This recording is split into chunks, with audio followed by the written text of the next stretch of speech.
Start करिया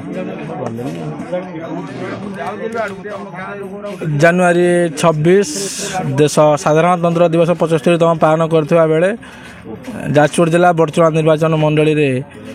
BJP नेता श्रीजुक्त अमर नायक गृह संपर्क अभियान आज बड़चणार जो रोचे सीमावर्ती पंचायत भरतपुर ग्राम पंचायत आरंभ होती आप देखुं कि भाव कर्मी मानक धरी से प्रत्येक घर घर बुलिया कार्यक्रम रखिंट आज भरतपुर पंचायतर प्रथम पर्यायर प्रथम दिन में पारिपल्लई गाँ बुलता बेले विशेषकर साधारणतंत्र दिवस रे नेता किभली लोक मान सहित जोड़ी होती ये ताजा चित्र आप देखुं जे सकाळू ये कार्यक्रम जारी रही आम सहित जोड़ी हे किस समय अमर आलोचना करिया सर कौन रोचे आज साधारणतंत्र दिवस रे जो जनता सहित जोड़ी होती जनता हाव आपणकर अनुभव कौन रोचे ये देखो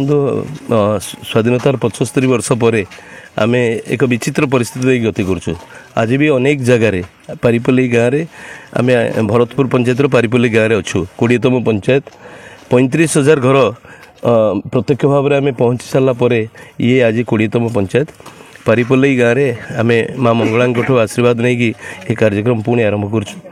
अति विचित्र परिस्थिति 75 वर्ष स्वाधीनता भुवनेश्वर ठार मात्र 75 किलोमीटर दूर हम पानी पीवा पानी आम गाँव में नहीं आपड़ देखिए सेपटे एंडर केन्द्रापड़ा पाटकुरा निर्वाचन मंडली एपटे स्वयं आप महांगा निर्वाचन मंडली पूरा लगी उभय गाँव में पानी अच्छी उभय गाँव में गुणवत्ता संपन्न बिजुली मौलिक सुविधा समस्त मिलूँ कि आमर ये पीवा पानी ना आम लोक मैंने पानी स्वयं किए जाऊँगी ना किए आप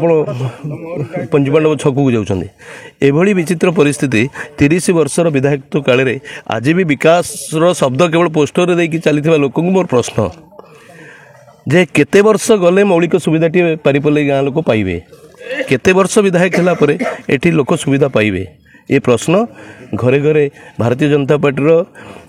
लोकप्रिय प्रधानमंत्री नरेंद्र मोदी आम विभिन्न योजना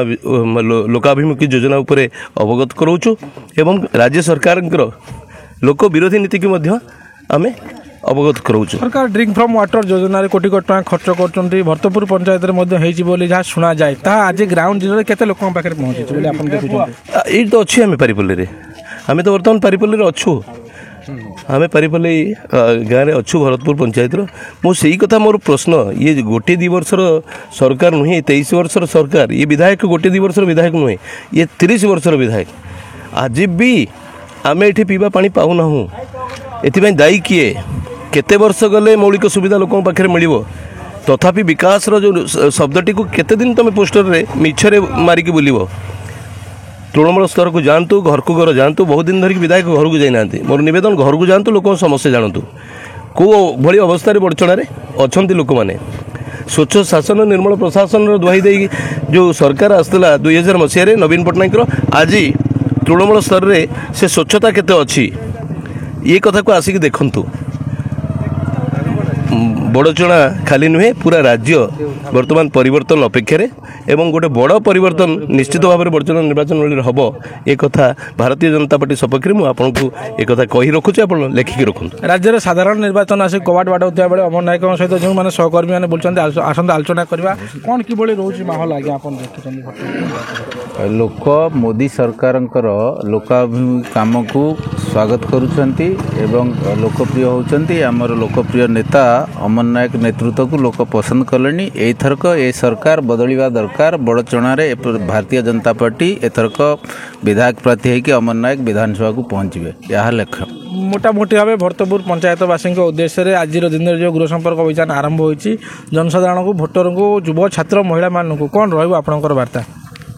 वार्ता यही रही जदि विगत 30 वर्ष है जनक घरे पानी पहुँची पारनी तो कौटी ना कौटी सेमानकर निष्पत्ति रे किछि विचार विमर्श करिवार अछि तेणु सेमाने लोक माने समस्ते युवा छात्र महिला संपूर्ण परिवर्तन करिवार अछि जे तांकर मौलिक सुविधारू आज पर्यंत वंचित थिले आगामी दिन रे सेटा परिवर्तन कले से सुविधाटी से पाइबे अनबन देखुले जी रोचंती बर्चणा बीजेपी नेता श्रीजुक्त अमर नायक सूचना दौले भरतपुर पंचायत को मिसई पाखापाखि से आज 20टी पंचायत बुलवार पहुँचला और 35,000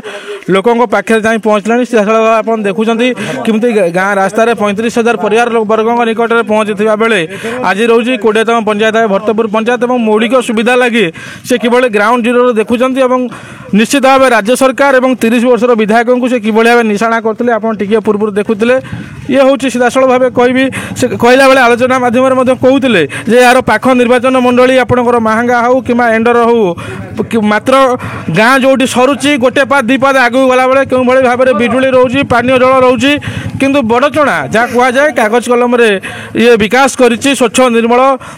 ସରକାର କୁହାଯାଉଛି ପ୍ରଶାସନ କୁହାଯାଉଛି କିନ୍ତୁ ଏଠି କେଉଁଠି ନା କେଉଁଠି ଡ୍ରିଙ୍କ ଫ୍ରମ୍ ୱାଟର ଯୋଜନା ହେଉ ବାଟବଣା ହେଇଛି ଏବଂ ଏଠିକାର ଯିଏ ରହୁଛନ୍ତି ସାଧାରଣ ଲୋକେ ପାନୀୟ ଜଳରୁ ବଞ୍ଚିତ ରହିଛନ୍ତି ବୋଲି ଘର ଘର ଗୃହ ସମ୍ପର୍କ ଅଭିଯାନ ବୁଲିବା ଅବସରରେ ବିଜେପି ନେତା ଶ୍ରୀଯୁକ୍ତ ଅମର ନାୟକ ତାଙ୍କର ସିଧାସଳଖ ଭାବେ ମତବ୍ୟକ୍ତ କରିଥିଲେ ଏବଂ ଦେଖୁଛନ୍ତି କେଉଁଭଳି ଲୋକଙ୍କ ଭାବେ ସେ ସିଧାସଳଖ ଭାବେ ଯୋଡ଼ି ହେଉଛନ୍ତି ଲୋକଙ୍କ ସହିତ ସରକାରଙ୍କର କେନ୍ଦ୍ର ସରକାରଙ୍କର ଯୋଜନା କିଭଳି ଢଙ୍ଗରେ କହୁଛନ୍ତି ବୁଝାଉଛନ୍ତି ଏବଂ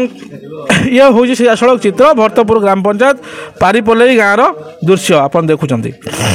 ଅଧିକ ଖବର ଜାଣିବା ପାଇଁ ଆମର ୱେବସାଇଟ୍ www.astnews.in ଲଗ୍ଇନ୍ କରନ୍ତୁ ଏବଂ ୟୁଟ୍ୟୁବ ଫେସବୁକ୍ ଟ୍ୱିଟର ଇନଷ୍ଟାଗ୍ରାମରେ ସବସ୍କ୍ରାଇବ୍ ଲାଇକ୍ ଫଲୋ ସେୟାର କରନ୍ତୁ।